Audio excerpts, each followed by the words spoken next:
آج ہم سب وابستگان امام بخاری ریسرچ اکیڈمی مفید ایجوکیشنل اینڈ ویلفیئر ٹرسٹ خدائے بالا و برتر کی بارگاہ میں اظہار تشکر کے لیے سر بسجود ہیں کہ محض اسی کی توفیق اور نصرت سے ہمارا ادارہ پہلی دفعہ باقاعدہ تقسیم انعامات اور یوم جمہوریہ کی تقریب کا انعقاد کر رہا ہے۔ آج جبکہ پورا ملک جشن جمہوریت کی مسرتوں میں شاداں و فرحاں ہے،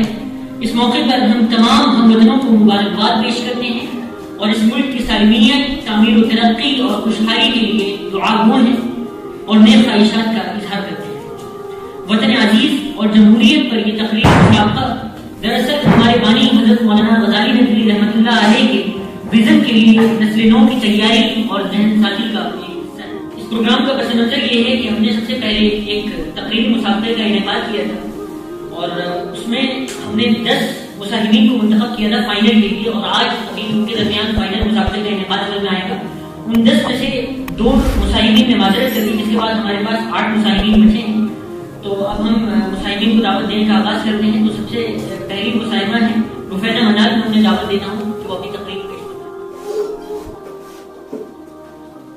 الحمدللہ رب العالمین والصلاة والسلام علی رسول الامین،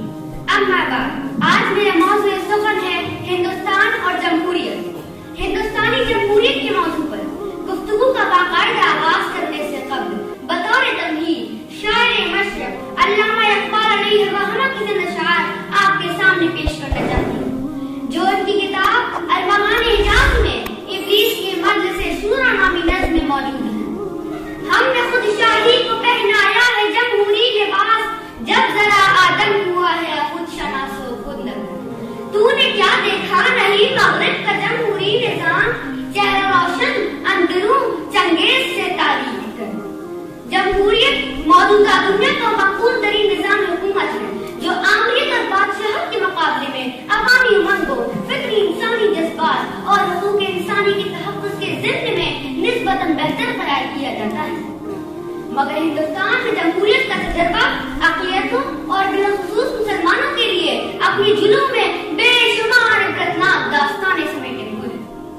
انگریزوں کے واپس برطانیہ چلے جانے کے بعد ہندوستانی انصافوں کی جماعت نے ملک کے دستور میں جمہوری نظام حکومت کو اختیار کیا تھا، مگر افسوس کہ حکمران رکھتے ہیں انسانی مساوات، جان و مال کے تحفظ اور عدل و انصاف کی دستوری ضمانتوں کے سلسلے میں سنجیدگی اور ایمانداری کا مظاہرہ نہیں ہے۔ پہلی سازش کو من مغرب کا جمہوری نظام، جس کے پردوں میں نہیں غیر ازنوائے ہندوستان میں بسنے والی اقلیتوں اور مسلمانوں کی بدقسمتی ہے کہ آج فاشلت اور پختائیت کے نمبردار زعفرانی قوتوں نے جمہوریت کا مجموعی مزاج پراگند اور زہرآلود کر دیا ہے۔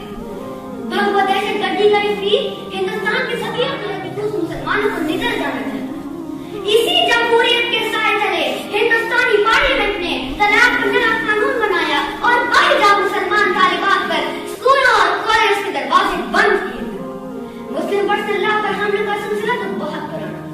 گزشتہ برس ظالموں نے حد ہی نہیں کر دی جب انہوں نے اللہ رب العزت اور حضور نبی اکرم صلی اللہ علیہ وسلم کے مقدس اور پاکیزہ ناموں کی سرعام توہین کی، مگر سیکولر جمہوریت کے اصولوں پر کوئی آنچ نہیں آئی۔ موب لنچنگ، مساجد، مدارس اور مسلم تنظیموں پر ناجائز مقدمات اور پابندیاں دراصل ان کی بنیادی دستوری حقوق اور آئینی ضمانتوں پر شبگون ماننا۔ حقیقت یہ ہے کہ اعداد و شمار کی روشنی میں ہندوستان کا جمہوری نظام حکومت اپنے شہریوں کو مذہبی آزادی، سماجی انصاف اور متعدد بنیادی انسانی حقوق فراہم کرنے میں مکمل طور پر ناکام ثابت ہوا ہے۔ اقلیتوں کے تئیں جمہوری حکومت اور اس کے اداروں کے ظالمانہ سلوک کی اس سے بڑی مثال اور کیا ہو سکتی ہے کہ 2002 میں گجرات کے خونی مسلم گسادات کو موجودہ وزیر داخلہ ایک عوامی جلسے میں سبق سکھانے کی کارروائی قرار دیتے ہیں۔ تاریخ گواہ ہے کہ انسان نے جب بھی الہی احکامات سے منہ موڑ کر اپنے خام عقل اور ناپسند کی بنیاد پر کوئی نظام مرتب کیا ہے، زمین شر، فساد اور انسانی خون سے بھر گئی ہے۔ اکثریت کی بنیاد پر قائم ہونے والا جمہوری سیاسی نظام دراصل خالق کائنات سے بغاوت اور عصر حاضر کا تعلق ہے۔ آج اس بات کی شدید ضرورت ہے کہ مسلمان تاریخی حوالوں سے اسلامی سیاسی نظام خلافت کا تعارف بڑے پیمانے پر کرائیں اور اسے جمہوریت کے متبادل کے طور پر ایک مدلل اور پرمغزی موضوع بنا کر دنیا کے سامنے پیش کروں تا خلافت کی بنا دنیا میں ہو پھر استوار لا کہیں سے ڈھونڈ کر اسلاف کا قلب و جگر وآخر دعوانا